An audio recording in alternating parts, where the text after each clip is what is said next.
Hello guys, இன்றைக்கி பார்த்தீங்கன்னா TNPSC group 4ஓட maths sums தான் நம்ம பார்க்க போகிறோம். வாங்க வீடியோக்குள்ளே போகலாம்.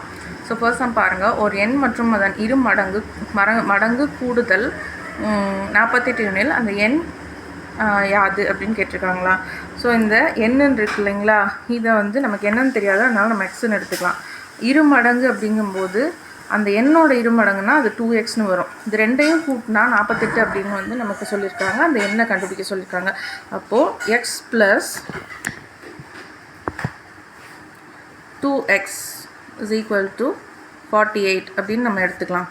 ஸோ இது ஒரு எக்ஸ், இது 2x. ஸோ எனக்கு 3x is equal to 48. So இந்த 3 ஈக்குவல்ஸ்க்கு இந்த சைடு கொண்டு போங்க. அப்போ x is equal to 48 divided by 3. So 3 1s are 3 1s are, balance வந்து 3 6 are. அப்போது எனக்கான எக்ஸ் வந்து 16. சரிங்களா? அப்போது அந்த நம்பர் என்னது, எனக்கு 16. இதுதான் ஆன்சர். நெக்ஸ்ட்டு சுருக்குக அப்படின்னு சொல்லியிருக்காங்களா. ஸோ சுருக்குகள் என்ன கொடுத்துருக்காங்க, 24 divided by bracket 8 minus 3 × 2 whole bracket close பண்ணியிருக்காங்க. இதில் நல்லா கவனிங்க.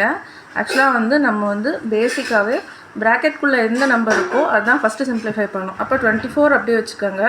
முதல்ல 3 × 2, அப்புறம் அதோட 8, அதுக்கப்புறம் தான் அந்த ஆன்சரை கொண்டு வந்து 24ஓட சிம்ப்ளிஃபை பண்ணும்.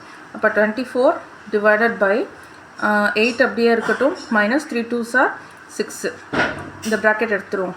ஸோ எனக்கு வந்து 24 divided by 8 minus 6 2.